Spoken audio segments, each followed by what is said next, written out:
Hello friends, electrical जे गुरु के online class में मैं किशन सैनी आप सभी का स्वागत करता हूं। आज के इस वीडियो में पढ़ने वाले हैं star connection, three phase system के लोग पढ़ने वाले हैं स्टार कनेक्शन के बारे में। इसके पहले वीडियो हम लोगों ने लाइन और फेज को अच्छे से डिस्कस कर चुके हैं। अब यहाँ पर हम लोग दिखा रहे हैं स्टार कनेक्शन में क्या क्या हमारा सिस्टम बनता है, कितना लाइन वोल्टेज होता है, कितना फेज वोल्टेज होता है, लाइन करंट कितनी होती है, फेज करंट कितनी होती है, पावर कितनी होती है, और इस पे बेस हम लोग एक न्यूमेरिकल भी ड्रा करेंगे। उसको आप थोड़ा पक्का देखिए क्योंकि न्यूमेरिकल जो है काफी आसान होते हैं और काफी आसानी से सॉल्व हो जाएंगे। उसके अंदर कहने के लिए एक न्यूमेरिकल, लेकिन उसमें 3-4 पार्ट न्यूमेरिकल के हैं, तो आप उसको भी देखिएगा पूरा वीडियो लास्ट तक। देखिए क्या हमारा स्टार कनेक्शन, इसमें हमारे पास हमने एक स्टार कनेक्शन बनाया, ये हमारा स्टार कनेक्शन होता है, ठीक है। उसके बाद देखिए क्या होगा, इसमें 3 फेज हमारे आर वाई बी, हमारे पास 3 फेज है। चलिए ठीक है, अच्छी बात, 3 फेज है। अगर हम बात करें आर और वाई के बीच में जो वोल्टेज हमें वी आर वाई मिला है, अगर हम बात करें बी और वाई के बीच में वी बी वाई वोल्टेज मिला है, अगर हम बात करें वी आर और बी के बीच में तो वी आर बी वोल्टेज मिला है, तो दो फेजों के बीच मिलने वाले वोल्टेज को हम लोग लाइन वोल्टेज कहते हैं। क्या कहते हैं? लाइन वोल्टेज, यानी कि V R Y V B Y V R B हमारे क्या है? लाइन वोल्टेज है।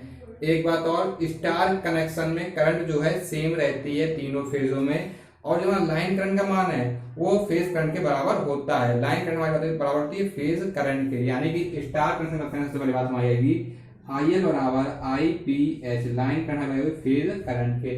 हमने चलिए ठीक है, अच्छी बात है, लेकिन जो है लाइन वोल्टेज क्या फेज वोल्टेज बराबर होता है? तो भैया नहीं होता है। तो कितना होता है ये हमको देखना है। चलिए इसको देखते हैं। इसको देखने के लिए हमें सबसे पहली बात है फेजर डायग्राम ड्रा करना आना चाहिए। चलिए उसको ड्रा करते हैं। हमारे पास 3 वोल्टेज है, चलिए ठीक है, अच्छी बात है। तो इनके बीच में डिफरेंस कितना होगा? 120 120 120 बना लीजिए, 120 120, ये हमारा 120, ये हमारा 120 और ये हमारा 120। ये हमारा आर है, ये हमारा वाई है और ये हमारा बी है। अब देखिए हमें चाहिए किन्हीं भी दो फेजों के बीच में वोल्टेज का मान। किन्हीं भी दो फेजों के बीच में वोल्टेज का मान कैसे निकालते हैं? अगर हम इसको ऊपर ट्रांसफर कर दें, अगर हम इसको ऊपर ट्रांसफर करके करते हैं, ये हमारा वी है, ये वी आर है, ये वी वाई है, इसको हमने ऊपर किया ट्रांसफर, किसी एक को भी आप ऊपर ट्रांसफर कर लीजिए। हम इसको अगर ऊपर ट्रांसफर, देखिए जैसे हम इसको ऊपर ट्रांसफर करेंगे तो हमारा ये आ जाएगा यहाँ पे माइनस का वीबी। आएगा कि नहीं आएगा? पूरा 120 था, आधा कितना हो गया? 60 का हो गया। आधा कितना हो गया? 60 का हो गया। चलिए ठीक है, अच्छी बात है। अब देखिए चाहे तो आप इनके बीच में फेज वोल्टेज निकालिए, चाहे तो इनके बीच में। देखिए हम निकालते हैं वी आर और वी बी के बीच में फेज वोल्टेज निकालते हैं। कैसे निकालेंगे? दो पैरेलल लाइन है, इनके इसके समांतर इधर रेखा खींच दें और इसके समांतर यहाँ खींच दें, कुछ इस तरीके से, और इसको ऐसे खींच दें। जहां आपस में एक दूसरे को कट करेंगी, जहां आपस में एक दूसरे को कट करेंगी वहां पे हमारा मिल जाएगा V R B, V R B, यानी कि ये वाला वोल्टेज हमें मिल जाएगा यहाँ पे। चलिए ठीक है, इसको हमने मिला दिया इससे, तो कितना एंगल जाएगा? 30 एंगल हमारा बढ़ जाएगा। अब हमें निकालना है पैरेललोग्राम मेथड से फेज वोल्टेज का मान। देखिए अगर हम बात करेंगे वी आर बी की under root V R square plus V B square plus 2 R V B cos theta, दोनों के एंगल कितना बनना? ये एंगल 60 यानी कि कॉस 60। जब इसको सॉल्व करेंगे, देखिए अगर हम बात करें हमारा जो है संतुलन की स्थिति में, बैलेंस की स्थिति में, जो हमारा वी आर बराबर होगा वी वाई के, वी वाई बराबर वी बी के, और बराबर होंगे इसके फेज वोल्टेज यानी कि वी पी एच के बराबर होंगे। संतुलन की स्थिति में तीनों वोल्टेजों के मान बराबर होंगे, यानी कि यहाँ पे हम वी आर वी बी की वी पी एच लिख सकते हैं, we P H square plus we P H square plus 2 into V P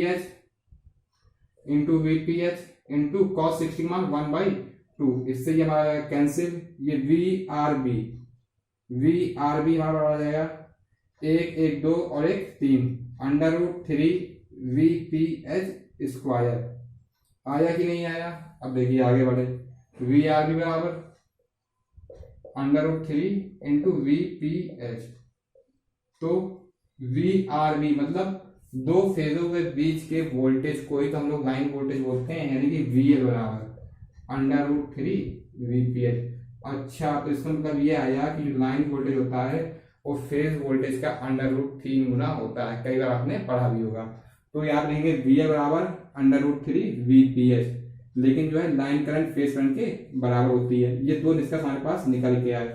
चलिए इतना काम हमारे पास हो गया। अब हम देखते हैं कि हमारा काम जो है क्या काम है। अब हम देखेंगे, अगर इसको थोड़ा सा डिस्कस करें, इस डायग्राम को, फेजर डायग्राम थोड़ा डिस्कस करने की हम लोग कोशिश करें। हमसे पूछ ले एक फेज और एक लाइन के बीच में एंगल कितना बन रहा है, कितना बन रहा है भैया, ये 30 का बन रहा है। दो फेजों के बीच में 60 120 का बन रहा है। ठीक है, तो इस तरह हम लोग डिस्कस कर सकते हैं। चलिए अब जो हम लोग आगे बढ़ते हैं पावर निकालने के लिए। क्या पावर निकालेंगे, पावर कैसे निकालेंगे, पावर देखिए कैसे निकालते हैं। अगर हम बात करेंगे एक फेज की पावर की बात करेंगे, एक फेज के लिए पावर देखिए, अगर cos फाइव कर देंगे, एक्टिव साइन फाइव रिएक्टिव, इसको पावर में बहुत अच्छे से हम लोग डिस्कस कर चुके हैं एक वीडियो में, उसको आप देख सकते हैं पावर कितने प्रकार की होती है। यहाँ पर डायरेक्ट हम मेन पावर की बात करेंगे, पावर जो है एक्टिव पावर की बात करेंगे। ठीक है, अब देखिए अगर हम बात करेंगे एक फेज की, हमारे पास एक फेज है, सिंगल फेज जैसा पढ़ते हैं। अगर हम उसमें पावर निकालते हैं, कैसे निकालते हैं, V इंटू आई, यहाँ पर एक फेज क्या करेंगे, PH लगा देंगे, VPH इंटू IPH। चलिए काट, ठीक है, अच्छी बात है। ये हमारी पावर हो गई एक फेज के लिए। है कितने फेज, 1 2 3 फेज है, तो 3 में गुणा कर दीजिए, तो P3 फेज यानी कि 3 फेज के लिए पावर VPIPH। अगर एक्टिव करा है तो cos फाइव कर दीजिए, cos फाइव, इतने बार पावर निकल के आ जाएगी, VPH IPH cos five, 3 VPH IPH cos five power. अब देखिए क्या भैया, हमें ये नहीं चाहिए, हमें चाहिए लाइन पावर चाहिए। हमें ठीक है, लाइन पावर चाहिए, अच्छी बात है, हम निकालेंगे लाइन पावर। P3 फेज, ये हमारी फेज पावर, हम निकालेंगे यहाँ पे लाइन पावर, कुछ नहीं करना है। P3 फेज लाइन बराबर, देखिए 3 जैसे लिखा रहने दीजिए, VPH का मान उठा के यहाँ से रख दीजिए, VPH बराबर VL अपॉन √3, यानी कि VPH की जगह VL अपॉन √3, और फेज करंट लाइन करंट के बराबर होती है, यानी कि IL इंटू cos फाइव। इससे ही हमारा एक पावर कैंसिल हो जाएगी, यानी कि 3 फेज लाइन बराबर √3 VL IL cos फाइव। ये हमारे लिए क्या रहेगा, लाइन पावर का मान। इस तरह से हमने यहाँ पे 3 फेज स्टार कनेक्शन में हमने जो है पावर को निकालना भी डिस्कस कर लिया है। हम पावर निकालना भी सीख गए, हम एंगल निकालना भी सीख गए, हमने डायग्राम बना के सॉल्व भी कर लिया। अब जो है इस पे बेस हम लोग एक न्यूमेरिकल देखेंगे, उसके बाद हमारे 3 फेज पूरी तरह खत्म हो जाएगा। चलिए छोटा सा एक न्यूमेरिकल दिया है, उसको भी हम लोग थोड़ा यहाँ पे डिस्कस करेंगे स्टार कनेक्शन के लिए। देखिए न्यूमेरिकल क्या है हमारा, स्टार कनेक्शन के न्यूमेरिकल 3 फेज के लिए।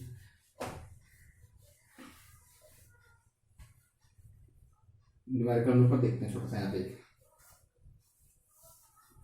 देखिए ये हमारा R है, ये हमारा एक R है, ये हमारा एक R है, 3 R लगे हुए हैं, RY भी नाम दे दीजिए। और ये हमारा 10 ओम का है, ये भी हमारा 10 ओम का है, और ये भी हमारा 10 ओम का है।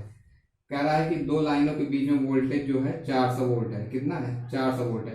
किन्हीं भी दो लाइन के बीच में वोल्टेज कितना है, 400 वोल्ट है। VL हमको दिया गया है 400 वोल्ट का। चलिए ठीक है, अगर VL 400 वोल्ट है, अगर VL का मान 400 वोल्ट है, चलिए ठीक है, VL 400 वोल्ट है, हमसे पूछा है। चलिए यहीं शुरू कर देते हैं। VL 400 वोल्ट है, पहला क्वेश्चन, VPH कितना होगा, फेज करंट कितना होगा, फेज वोल्टेज कितना होगा। चलिए दूसरा क्वेश्चन देखते हैं, पावर कितनी होगी, पावर इन सिंगल फेज, एक फेज में पावर मान बताना है। तीसरा क्वेश्चन, पावर इन 3 फेज। अगला क्वेश्चन चौथा, if 1 resistance break,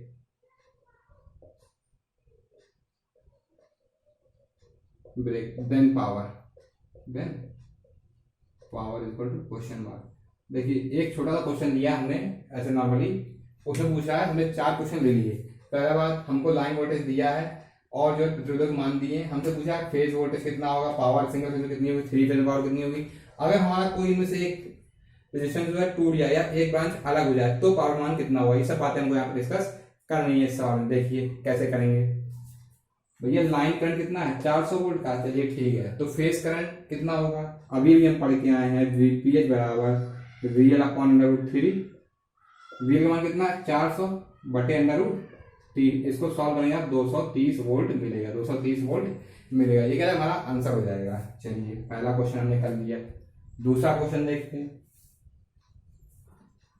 phase voltage का मान देख लिया। दूसरा देखते हैं power in single phase. Single phase में पावर का मान कितना होगा। चलिए ठीक है, ये हमसे पूछा है। हम सिंगल फेज में पावर तब तक नहीं बता सकते हैं जब तक हमारे पास उसकी करंट ना हो, क्योंकि हम क्या पढ़ के आए हैं, VPH into IPH into cos phi. Cos phi यहाँ तो यूनिटी रहेगा क्योंकि रेजिस्टेंस लगा है, कॉस फाई वहां चेंज होने वाला है नहीं। लेकिन हमें आईपीएच नहीं पता है, हमें आईपीएच नहीं पता है, हम आईपीएच कैसे निकालेंगे। चलिए आईपीएच निकालना देखते हैं हम लोग। निकालेंगे आईपीएच। देखिए अगर हम बात करें यहाँ 400 वोल्ट है लाइन में, फेज में हम निकाला फेज हम निकाला 230। I equal to V upon R लगा दिए, आर मान 10 यानी कि 10 एम्पियर। आईपीएच बराबर वीपीएच अपॉन आर या जेडपीएच कितना आ गया 10 एम्पियर आ गया। अब हम पी आर निकाल सकते हैं, पी बराबर वीपीएच इंटू आईपीएच। वीपीएच कितना हमारा 230, आईपीएच कितना है 23 एम्पियर। कितना 23 ampere, 23 ampere into cos phi का मान कितना है, रेजिस्टेंस है, पावर फैक्टर यूनिटी, यानी कि यहाँ पे हम डायरेक्ट एक रख सकते हैं। कितना 1। अब देखिए इसको सॉल्व करना कितना आएगा 5290। 23 का 529 वर्ग होता है और 0 हमारा ये आ गया, यानी कि आई हमारे पास पावर कितनी निकल आई 5290 वाट। अगर हम बात करें सिंगल फेज में पावर की तो हमारी 5290 वाट हमारी पावर निकल आई है। ये हमने पावर निकाला सिंगल फेज में। अब देखिए आगे बढ़ते हैं, ये 2 क्वेश्चन हमारे हो गए, सिंगल फेज में पावर और वीपीएच।